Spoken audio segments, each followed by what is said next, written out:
皆さん、こんにちは。本日は猫の大好物の魚を使用して、サバの味噌煮を作りました。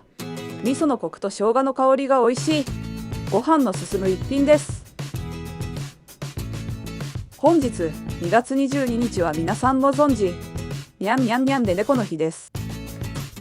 先日実家に帰って猫とじゃれましたが、何とも言えない癒しをもらいました。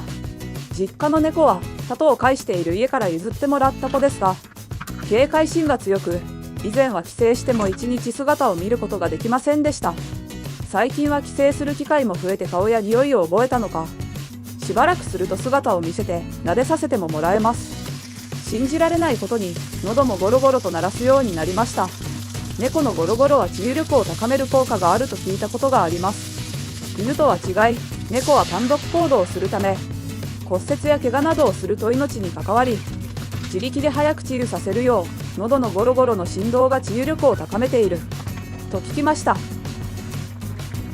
私はサッカーも好きなのですが、以前海外の某有名イケメンサッカー選手が猫の振動を利用して骨折の治療に生かしていたとか、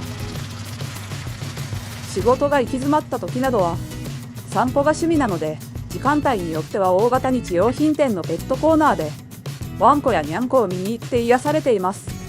そんな不思議な魅力の持つ猫を早く家で飼いたいです。ということでサバの味噌煮が完成しました。食材はサバ、生姜、調味料は水、酒、みりん、醤油麹、砂糖です。大変美味しくできました。よろしければまたご視聴ください。チャンネル登録、グッドボタンもお願いします。それではまた明日。